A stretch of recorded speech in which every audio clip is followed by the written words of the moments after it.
Okay, so we just finished our Everest Base Camp trek, and it is December 30th right now. We started our trek on the 19th. So it's the winter season, and I just wanted to go through some tips after having done the trek of things that we kind of learned along the way that, I don't know, might help somebody if they decided to do this trek in the winter. So the first thing is that everyone recommends not to eat meat on the mountain. So I'd say like after you get out of Kathmandu, meat is no longer good because they have to travel it up there. So if you do not want to eat only carbs, we brought some of these like chicken or tuna packets and things like that just in our bag, and they were really helpful because everything is basically like rice and potatoes and noodles and stuff. So if you wanted to add meat or protein, this and then like turkey jerky and other kind of like protein snacks are really good and helpful. Another thing is that on the mountain you can basically also order eggs with almost anything you want. Like we ordered eggs for breakfast, added them to lunches and stuff like that. So there is that as far as a protein option if you want that. The food is really good at the tea houses. It's better a little bit down lower, but once you start getting up higher, the food quality goes down a little bit, but generally it's pretty good. Dal bhat is their traditional dish, which is kind of like an unlimited dish. So instead of just ordering one thing and having that as your plate, you can basically get unlimited amounts of refills of rice or the curry or the lentil soup that it comes with. So that's really good if you're really hungry on the mountain in the tea houses, and it's usually pretty good. The next tip that I have is, so you're probably going to bring a Nalgene with you, which is really great, but in the winter it gets so cold in the tea houses. So we were filling these with hot water and putting them in our sleeping bags to stay warm at night. I would recommend bringing 2 of these probably. One, because you can boil the water and drink it because it'll be safe, and 2, just having an extra one of these to put in your sleeping bag or to hold in the middle of the night is really helpful. So 1 or 2 of these, fill it with hot water at night, really kind of helps you get to sleep because it is negative degrees in the tea house rooms at night. The next tip is, this isn't really a tip, but just something that maybe you should know. We brought our camel packs with us and we didn't end up using them at all. We really just ended up using these, and you can basically buy water, like bottles of water, bottles of water like this all the way up the mountain. So like every tea house, every little shop has bottles like this. They start at the bottom of the mountain at about 100 Nepali rupees, and then up at the top they go up to about 200 to 250 Nepali rupees. So in US dollars that's like, $1 to $2.50. But it's heavy to carry the water. The camel packs can freeze in the winter, so it's up to you. If you love a camel pack, obviously bring it. We didn't end up using ours at all, so we just kind of carried it around for no reason. Another thing about the water is that once you're higher up, probably Labuche and above, the water is not necessarily super safe to drink. So bring your chlorine tablets or things to purify the water. On the last 2 days up there, we drank lukewarm tea, and I felt like we got really sick, got a stomach ache because I felt like the water wasn't boiled enough. So just as a watch out with soups and teas and stuff like that they're making you, you're not going to necessarily add your tablets to that, but it's all made with the water that's up there, and it's not necessarily that safe, so just be a little bit mindful. The other thing is, in the winter, all of the water is frozen, so the toilets won't flush, the sinks won't run, nothing works basically in the tea houses in the winter. So again, we were filling these with hot water.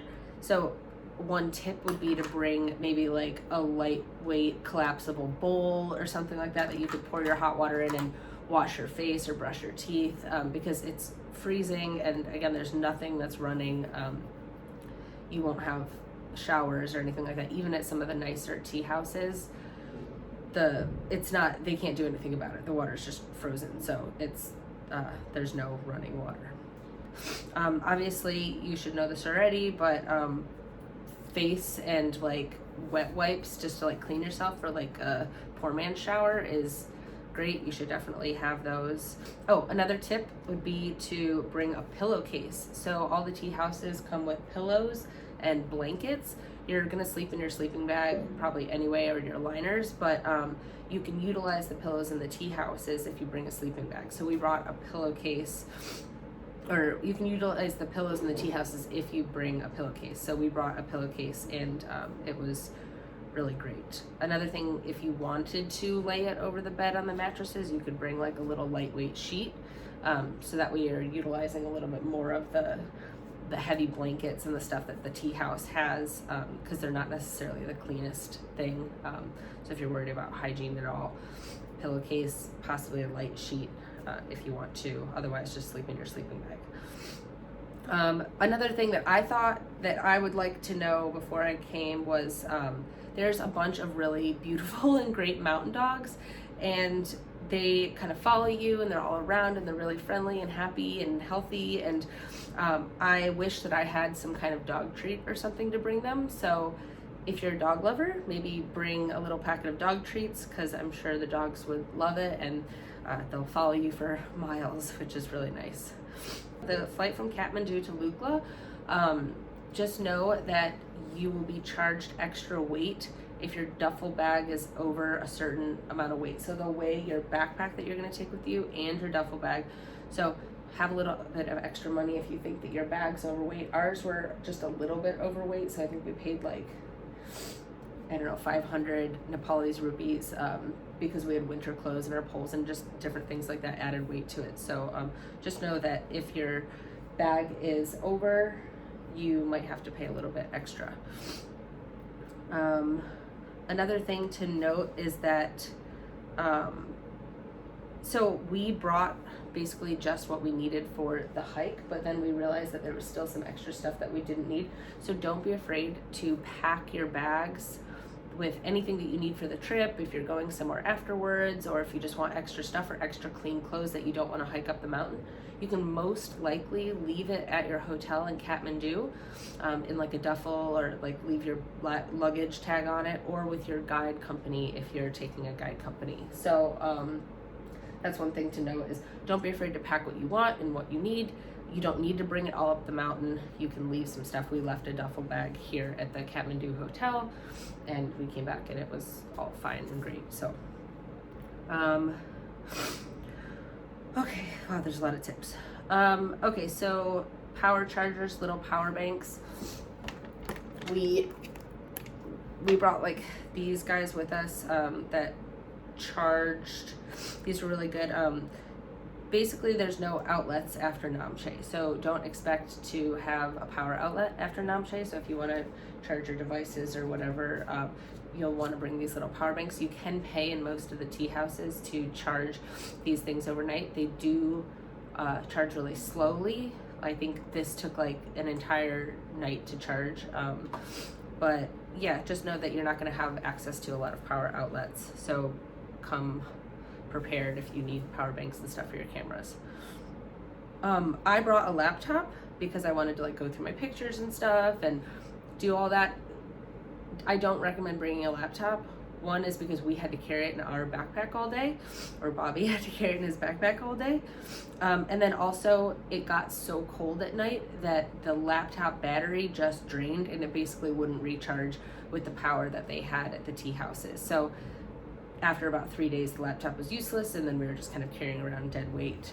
So you could bring it and leave it possibly at your hotel or your guide company in Kathmandu if you really need it. But I don't recommend bringing it up the mountain in the winter, at least. ATMs. So after Namche, there's really no ATMs. So you can basically pull money out and stuff, get rupees up until Namche. But after that, you basically just need to have some cash on you, and they don't take like Visa or anything, or at least not in the off months when it's not busy and not popular. So no ATMs after Namche, and things get more expensive as you get higher in the mountains. So it's going to be more uncomfortable as you get higher in the mountain. It's colder. It's, you know, it's like, it feels like longer evenings in the tea houses. So you'll probably want a little bit more cash as you get higher. So save some snacks and save some cash for the higher up tea houses. And just know that you won't be able to pull money out up there. Also in the winter, you know, one thing that we learned is don't be afraid to ask your guide about other tea house options if you wanted, you know, a nicer tea house option. So one thing in the winter is most of the tea houses are closed. There's only like a few that are still kind of open, because there's not as much traffic obviously in the winter. But we did get a little bit nicer tea house in Namche on our way back down. I think it cost us like $35, and it had a hot shower, and it was super worth it. It had like a heated blanket. You're not gonna find that up high in the mountains, but there are slightly nicer tea house options if you're willing to pay a little bit of extra money. Winter was awesome. It's much colder obviously, but you're gonna beat a lot of traffic. We were hiking a lot of the times and we didn't see any other trekkers. We got to base camp first, so we had base camp all to ourselves. There was nobody else there, so it was really great. So I'd highly recommend going in the off season, but you know, just know that there's different things that you need to be prepared for. So hopefully some of these tips helped, and yeah.